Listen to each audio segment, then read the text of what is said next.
I'm Alan Grant. I've lived in Plymouth since 1963. I came down originally with the Royal Navy, and I'm a former naval officer and naval provost marshal in Plymouth. I'm also, and I don't want to come across as not a theatre philistine.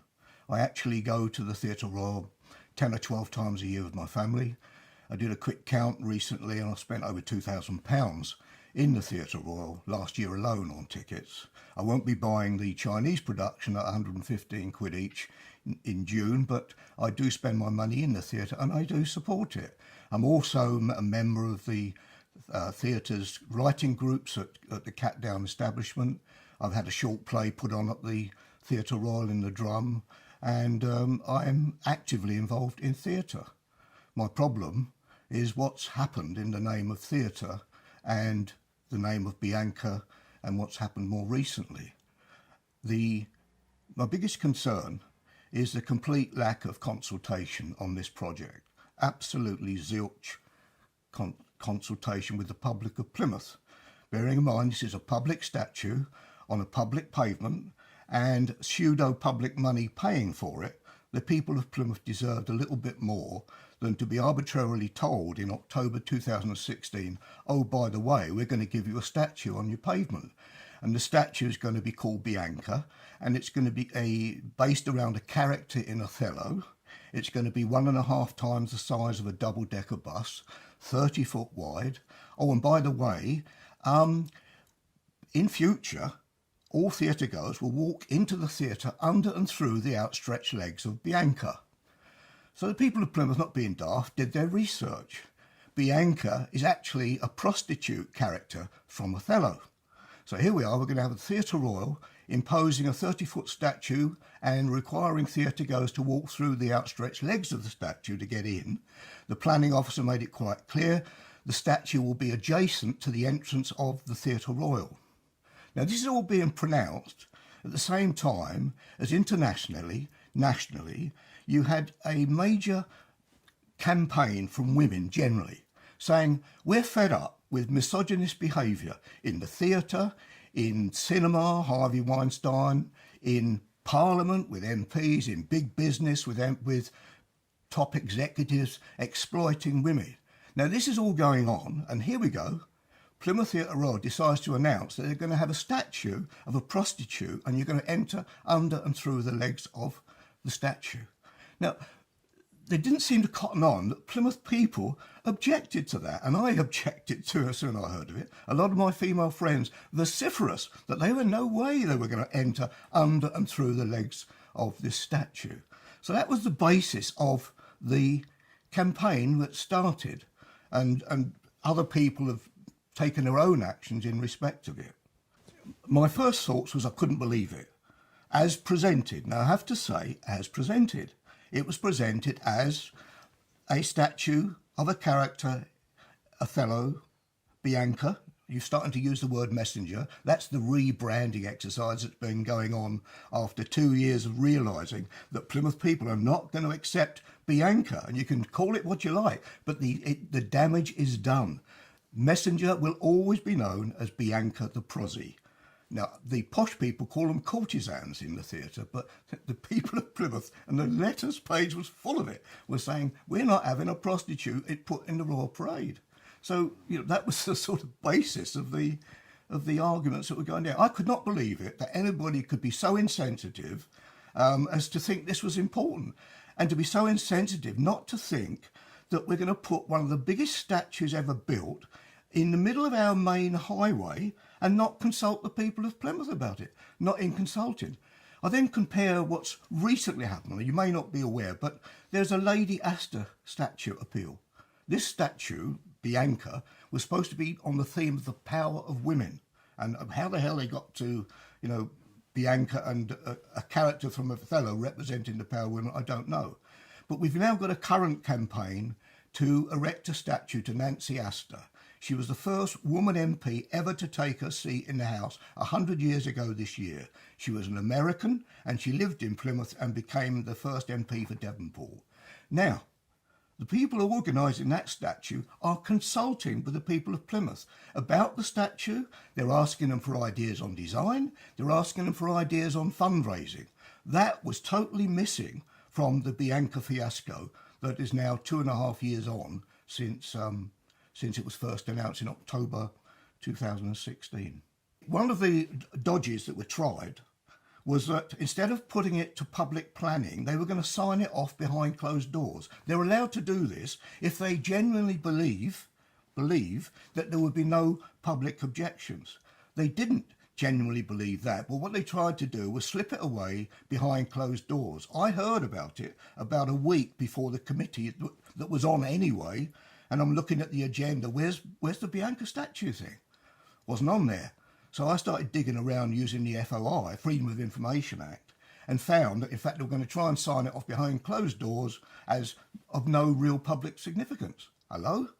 So I lodged a grievance through my counsellor, and she, knowing that if it wasn't pursued, I'd go to the Ombudsman, had it pulled and had to go in front of public committee. Now this is where they got clever again, and this is where you feel helpless at times as a citizen. Population of 250,000 in Plymouth. They allowed one person only from the whole of Plymouth to object to the statue, and for 5 minutes only. I was that one person. So I got my 5 minutes. They came into the committee room and I knew where they'd been. They'd already approved it, and it went through on the nod. They didn't listen to a word I said.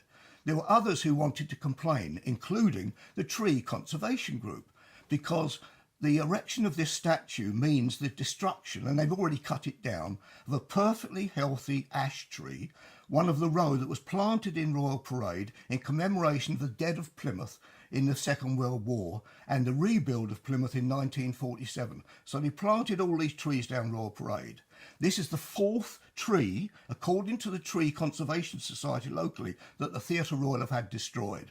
And they didn't get a chance to make any objections at all either. So there were two factors. It was a stitch-up in the planning committee, and the process they adopted was totally unfair to the people of Plymouth. The primary medium for knowing anything about Bianca is the Herald. It was announced in the newspapers first. There was a small news item on BBC. I don't think ITV covered it at all. So the Herald, front page headline, Plymouth's going to get this brand new statue erected, and all the details, including some of the less savoury details about what would be expected in future of the public of Plymouth. That's how it was pronounced. Now, the Plymouth is the only positive media that's allowed both sides of the arguments in the last 2 and odd years to be heard. However, the Plymouth pop circulation is only 16,000 on a daily basis. Plymouth is 250,000. There are a huge amount of people who haven't got a clue what's going to land on their pavement in a couple of months' time. And when they do, I think you will see a real backlash against what's been done in their name through their councillors. It's all right them now trying to dress it up as messenger, this winged figure. This was presented as Bianca, a character from Othello who represented the power of women. That's what they remember. That's what they remember. Now, there's been comparisons made with the Angel of the North and the protests that were made there. There's a huge difference. The Angel of the North is 3 miles outside the town of Gateshead on top of a hill. If you don't want to see it, you don't have to go up there. This is going to be slap bang in the middle of Royal Parade. You can't avoid it whether you like it or not. And it's going to be an open invitation to vandalism. I hate to say it, but Saturday nights, the whole group of the drinkers move from the Barbican to Union Street. And which path do they follow? Straight under Bianca. So there's going to be some fun and games there on a Saturday night. They've just realised that, so they're now spending more money on intensive security lighting. I believe they'll end up with security guards or having to fence the whole damn thing off to stop it being got at. One of the hands, the right hand I think it is, the knuckle is actually on the pavement. So it encourages people to go straight up the arm and start trying to climb it. The students, Rag Week, it's going to have a field day. The Angel of the North, which you have to make an effort to go and vandalise, was vandalised at Christmas. People climb up it with ropes. They don't have to here. It invites you to climb up it by its pure, stupid design, size and invitation to walk through the outstretched legs. Come on. Another serious consideration for me is how it's being presented as being paid for. When it was first pronounced, the chief exec said very clearly there were underspends in the improvement fund, and we decided to spend those funds on a statue. but no public money is being used. Hello? The Improvement Fund was created by the Arts Council giving £5 million of public money, Plymouth Council giving £2 million of public money, and subsequently given another £3.2 million and ongoing £450,000 a year. So between them, the Theatre Royal has had £10.2 million of public money and is getting £450,000 a year from Plymouth Council. Now, yes, you can say, well, no public money was used. Hello, if you get 10.2 million in your bank account, you spend that, don't you, on other things. That gives you a reserve, which subsequently could be converted back into £500,000 for Bianca. That's how it works. It's called creative accounting. So don't say no public money has gone into that statue or the whole process, because that is just ridiculous. If you want to say to me, oh, he doesn't like statues, nonsense. Go and I love those 100 statues that are in the sand off of Liverpool, Corby. The 100 statues that are set over a 3-mile period. Fantastic. Looking out to sea, grim, stark, but brilliant statues. I love the Kelpies, the 2 horses they've erected in Stirling in Scotland. I don't know if you've seen that, but those statues are fantastic. The Angel of the North, despite my reservations, fantastic. But every one of them, and the statue in Ilfracombe, done by Damien Hirst, he's given it to Ilfracombe for 20 years. Every one of those statues was consulted on with the public that were going to be their users, observers, likers, dislikers, the Marmite Messenger Brigade. You know, it's every one of them except Plymouth. Why didn't they consult? I know why, because they knew what their answer would have been. No, thank you. And my views since October 6, 2016, when this was first presented, have just become more reinforced. The singular lack of communication from the Chief Exec and the Theatre Royal Board, their indifference to the views of Plymothians, the RT, we know best for you, the Emperor has no clothes brigade. You will get what we tell you you're going to get on that pavement, mate, and not what you might even want to consider as appropriate. If they'd taken the theme, Power of Women, and said to the people of Plymouth, we've got £500,000 here, what do you think? They'd have done a darn sight a better job than they've done now. They'd have got the people of Plymouth alongside them. There would have still been objectors. I wouldn't have been one of them, because we would have been involved in the process as we deserve to be. It's our city, not the Arty-Farty Brigade city. I believe that we got the CEO of the Theatre Royal happens to be the chair of the Mayflower 2020 Planning Committee. Now in 2020, there are meant to be thousands and thousands of US visitors coming over here to celebrate the Mayflower sailings and the Celestian. They're sitting on pots of money. And I believe, personally, and I'm happy to be proven wrong, but I believe personally that this is more of a vanity project for the Chief Exec, the Board and the Theatre Royal for Mayflower 2020 than representing anything else. I don't know why they're so arrogant. I don't know why they're so remote, other than being scared. They've come up with an idea, and I put money on it. If Lincoln could turn the clock back, he would. You know, if he had the chance. I had a dream one night. I won £1 million, and I thought, I know what I'm going to do. I'm going to go down and buy Bianca off that guy in Cardiff, and then we'll take it out where it deserves to be. If they've got £500,000, I don't know if you know Plymouth well enough, but the Drake's Island sat out about 400-500 yards off the coast. That's where it deserves to be, looking out to sea, not as some people said, with its backside pointing towards Union Street. Classic pose for a prostitute. That's what I'm saying. You have to read these things to realise the depth of anger, frustration of the people of Plymouth about this clique of people. I've had some really wonderful emails from people who support it. One guy's a professor, I think, at a university. He's looking forward to the opportunity to walk under and between the legs of a woman. And I'm thinking, oh, come on, fella, get real. Oh, that's the sort of thing we dealt with. The local media coverage has been abysmal, with one exception. I have to say that. The Herald has been extremely positive in trying to show both sides of the argument and stand back from it. But they've shown both sides of the argument. The other media, in particular the BBC, waste of space. They have hardly ever shown significant items, significant coverage of this item, proper coverage. They've never looked at the issues that I'm referring to. I've approached them and said, I'm happy to come and talk to you. Come on, give a balanced approach to reporting in this issue. It's a huge issue. Don't disregard this. When that statue, 8 tons of scrap metal, sits on the Royal Parade pavement, it won't go away. It's there. We've lost the row.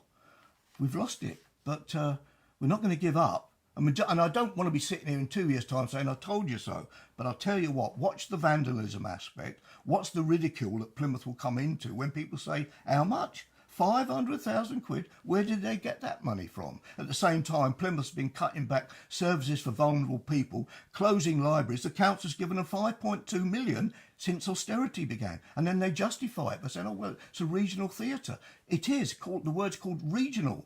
It doesn't mean Plymouth's got to pay for it all. A lot of the bums on seats are not Plymouthians. They'll be coming in from all over the place.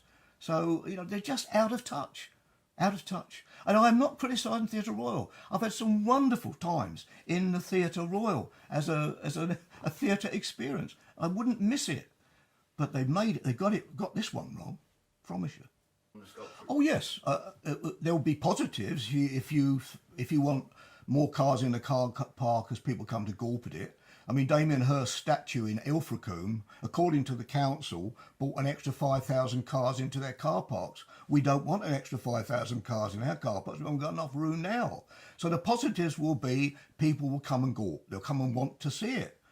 You know, people do look at horrible things as well as nice things. So they want to come and see it. They want to stand under the legs of this prostitute and be photographed. The hen knights are going to meet under the legs. Why not? And have a real shindig. And, you know, I'm waiting for the day when somebody climbs up. The statue has been described as Paula Radcliffe in the Athens Marathon when she squatted down halfway through and had a pee because she had to relieve herself. It's been compared to that. It's been compared to an American footballer quarterback getting ready to start waiting for the ball and off he goes. It's been compared to a lot of things, but it's going to be fun for the people of Plymouth once they realise what's going on. And I don't believe half the city knows what's going on and won't know until it's sitting there, and it's too late then. I think it's totally out of context. You're going to have a brand new hotel erected right in that council car park next door, so those people are going to be chuffed, opening their curtains and there's that thing staring through the window. And when the seagulls get going, the ones on the hoe, all the statues on the hoe, have to be cleaned every week. So when the seagulls get up there, and when the yobbos with their spray cans, the bottom of the statue, according to the planning officer, is 8 foot from the pavement. And that's the posterior. So a 6 foot man with his arm outstretched and a spray can, he's almost there. It'll happen. It'll happen. It shouldn't do. You know, it shouldn't do. I was just watching those statues in London that got vandalised last week, and they were all war statues, so there's somebody with a specific focus. But this is there, it's waiting for things to happen, and it will happen, unfortunately. It's part of the planning process. Plymouth Planning Regulation says that any public statue should be able to demonstrate a local historical connection. This doesn't. This was a fudge in the planning committee, and that's partly why I think they didn't want to have it properly exposed at the planning committee. They fudged their own regulations, which require a public statue. Otherwise, what's next? Disney will come along and say, I want to put Mickey Mouse down the other end. And why not? I even offered to raise money for the statue of an erect penis as in response to this one. If this can get through, so can erect penis. And I said, if I can raise enough public money, I'll put a bunch of them there. And I'll put them right outside the planning committee room so that the members who approve this can approve that as well. Didn't happen. I'm going to have to buy one. Brilliant.